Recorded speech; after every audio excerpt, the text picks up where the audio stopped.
In the shadows of today's story, a young boy befriends a peculiar confidant and quickly reaches the last straw in a chilling conclusion.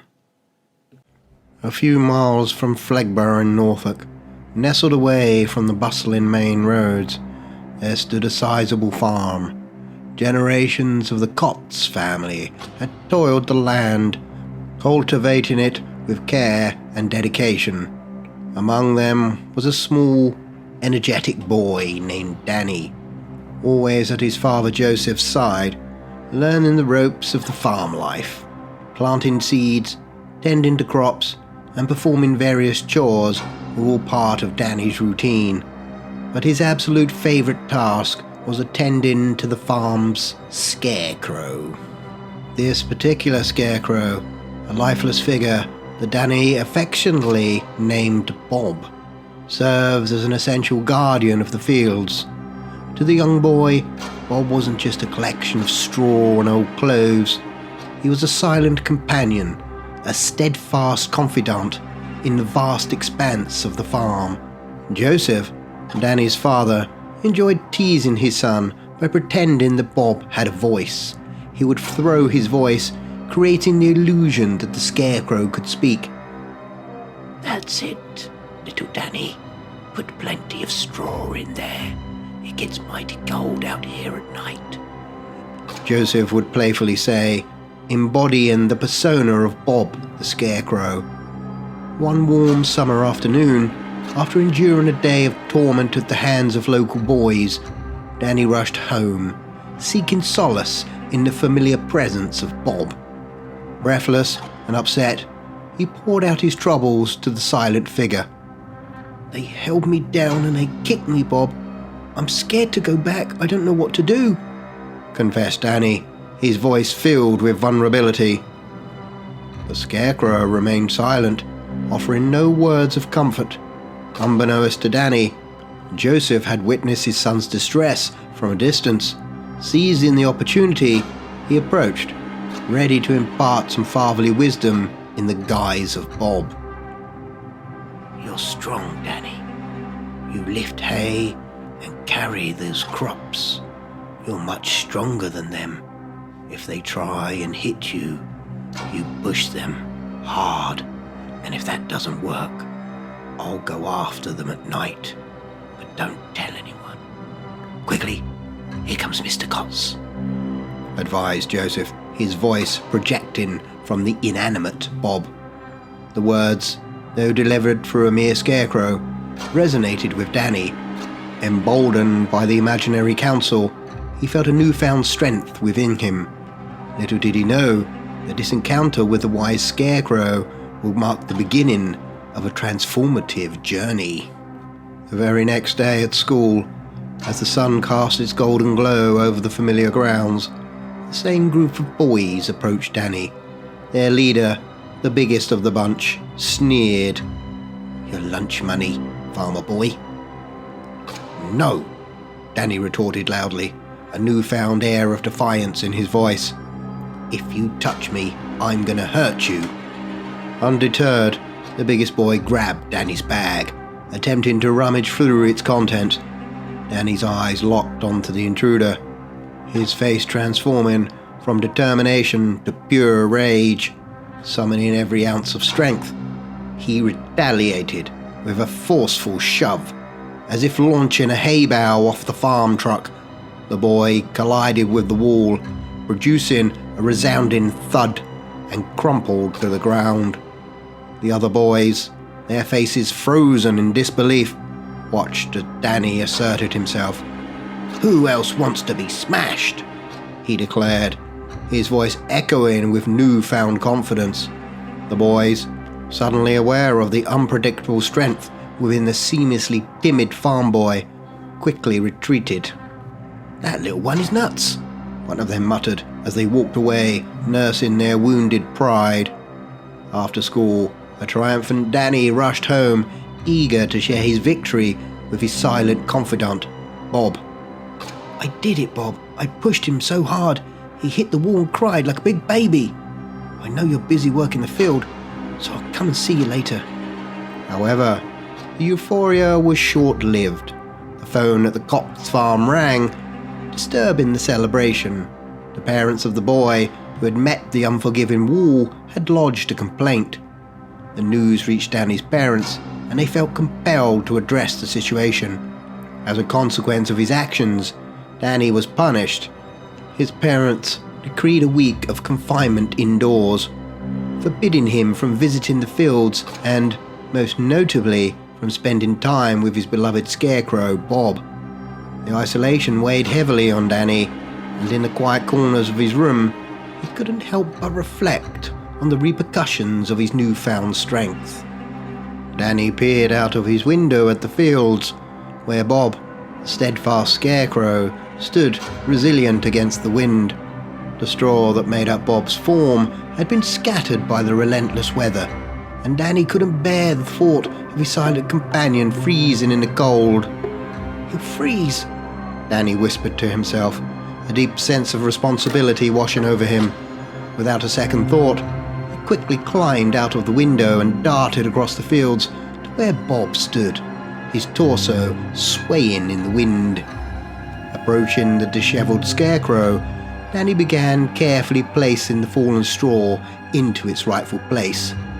"Don't worry, I'll put it back in so you don't freeze," he reassured, his voice barely audible over the rustling wind. "Thank you," Danny thought he heard Bob say, though he couldn't be sure. The bond between the boy and his scarecrow seemed to transcend the ordinary, a connection that only Danny could understand. Satisfied with his makeshift repairs, Danny stealthily returned to his room, keeping a watchful eye on Bob from the window. "Now we're going to have a short scare break while you ease your nerves. So while you're waiting, don't forget, if you're enjoying the content, go ahead and stab that subscribe button right now. As doing so, you'll really help the Professor spread his shadow of evil. Now, let's get back to the story." The rest of the night was spent in quiet contemplation, the glow of the moon casting a soft light on the fields. In those silent moments, an unspoken promise lingered in the air, a promise of unwavering companionship and protection between a boy and his scarecrow. For years, Danny had found solace in the company of Bob, sharing his worries and dreams with the silent scarecrow. As time passed, Danny matured, taking over the responsibilities of the farm at the age of 25. As his father retired, even into adulthood, he continued to converse with the now reconditioned Bob on his way to and from work in the fields. One fateful evening, however, a sinister event unfolded that would alter the course of their unique companionship. Mischievous kids from the local village, seeking a thrill, sneaked onto the Cots farm with the intent of playing a prank. Igniting a fire around Bob, the flames quickly consumed the scarecrow, casting a haunting glow visible from Danny's window. Frantically, he rushed to the scene, desperate to save his friend, but it was too late. Bob, the faithful scarecrow, who had stood as a silent confidant for so many years, was now reduced to ashes. Distraught and heartbroken, Danny withdrew from his responsibilities, asking the farmhands to manage the work while he mourned the loss of his friend. Alone in his room for days, he found no comfort in speaking to anyone, the emptiness left by Bob's absence weighing heavily on his soul. Meanwhile, the kids responsible for the prank, fueled by mischief, decided to target the new scarecrow that had taken Bob's place. Waiting until darkness enveloped the farm, they crept into the fields, standing menacingly by the new figure. As they looked up, prepared to carry out their misdeed, they were met with a chilling surprise. The scarecrow's eyes blinked, and a voice echoed through the wind. "Leave me alone," the scarecrow said, its words cutting through the darkness. The boys, terror-stricken, stumbled backward and fled in haste, leaving the fields in a stunned silence. The terrified boys sprinted home, their hearts pounding from the eerie encounter with the Scarecrow. Ben, the one who witnessed the Scarecrow's eyes open, sought refuge in his room. He locked the door, attempting to shut out the outside world, and immersed himself in the comfort of music and social media, hoping to escape the unsettling events of the night. However, a strange noise disrupted Ben's attempt to distract himself. He cautiously peered out of the window, seeing nothing amiss. Leaning further, he was abruptly yanked outside as a straw hand grabbed him, pulling him to the ground. His eyes widened as he found himself face to face with the tall figure of a Scarecrow. It was Bob. In another part of the town, Tony sat innocently watching television. A whisper, barely audible, crept into the room. "You shouldn't set light to people," it hissed. Tony turned to find the Scarecrow standing ominously behind him. As his parents returned home, they saw a gruesome scene. They discovered Tony suspended on a pole in the front garden, straw protruding from his mouth and stomach. The parents of the boys were left bewildered, unable to comprehend the bizarre and macabre events that had unfolded. The legend of Bob, once a silent sentinel of the fields, had transformed into a vengeful force, delivering consequences to those who had dared to harm the one who had been Danny's confidant for so many years.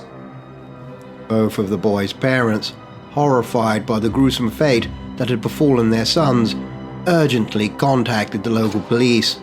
The authorities swiftly turned their attention to Jason, the third boy involved in the burning of Bob. Jason's account of the living Scarecrow that spoke sent shivers down the spines of everyone involved. The police, armed with the unnerving information, descended upon the Cotts farm in force. They knocked on the door. Receiving no response, faced with an apparent urgency, they decided to break it in. "Mr. Cotts!" a police officer shouted as they entered, but the house remained silent. A thorough search of the entire farm yielded no trace of anyone. Determined to unravel the mystery, the police left 2 officers at the farm to keep watch while the rest departed. One of the officers, driven by an unsettling curiosity, walked into the field where the Scarecrow was propped up. He looked at the silent figure and muttered, "Creepy." Suddenly, the Scarecrow's eyes snapped open, and with a swift movement, it seized the unsuspecting officer. An eerie scream echoed through the night.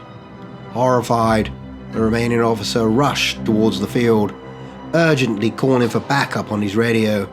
As he reached his fallen comrade, he saw the Scarecrow standing over him, straw stuffed into his mouth. Acting on instinct, the officer bent down to pull the straw out when a straw hand clamped onto him with a strength resembling a steel vice. The Scarecrow began choking him, and as darkness encroached, the officer succumbed to unconsciousness. The once tranquil Cotts farm had become a battleground. The Scarecrow, now a malevolent force, exacting vengeance on those who dared to cross its path. Blue lights flashed and sirens wailed, piercing the night air surrounding the Cotts farm. As the police once again descended upon the scene, discovering the lifeless bodies of the 2 officers, they entered the farmhouse with weapons drawn, prepared for any threat that awaited them. Inside, they found Danny, adorned in the old clothes of a Scarecrow. "On the ground, now!" the police demanded, but Danny remained unmoved. A voice, seemingly not his own, resonated from him. "I'm not the one who did it." The words came, and they noticed Danny's mouth moving almost imperceptibly, like a ventriloquist. "Danny, put your hands behind your back," an armed officer ordered. The mysterious voice persisted. "I'm not Danny, I'm Bob." Danny's mouth moved again, barely visible in the dim light. Later, in an interrogation room at the local police station, a man faced Danny, determined to unravel the truth. Why did you do it, Danny? The interrogator questioned. Danny's expression remained stoic, his mouth moving subtly as he replied, It wasn't me. It was Danny. He's out there. You have to stop him. The bizarre turn of events left the police bewildered, torn between the inexplicable supernatural occurrences and the assertion that Danny was not the perpetrator, but a victim of some unseen force. Yep, he's nuts, the officer murmured as he exited the interrogation room, dismissing the notion there could be any truth to Danny's claims. The enigmatic whisper persisted from Danny. You have to stop him. His mouth barely moving. Back on the Cott's farm, as the night settled in, the wind played with the scarecrow, swaying it back and forth. A sudden gust lifted the scarecrow's hat off, and straw spilled from its insides. Unfazed by the disturbance, a voice whispered in the wind. Better get that back in before I catch me death. The voice, haunting, yet oddly familiar, lingered in the air. The living scarecrow, once a silent guardian and confidant, now seemed to possess a voice of its own. The townsfolk, still grappling with the surreal events that unfolded, were left with an unsettling sense. The tale of the Cott's farm and its scarecrow was far from over. As the night settled into an uneasy calm, the wind continued to carry the secrets of the fields and the legend of the scarecrow, with its mysterious whispers and vengeful spirit, became a part of the town's folklore. The Cott's farm, once a place of tranquility, stood as a testament to the unknown forces that could be unleashed when the line between the ordinary and the supernatural blurred. And so, the whispering wind carried the story of the scarecrow, echoing through the fields and leaving an indelible mark on the small town that would forever be haunted by the legend of Bob. And if you're still looking to fulfill your thirst for more horror, don't forget to check out this next video, unless of course you're frozen with fear already.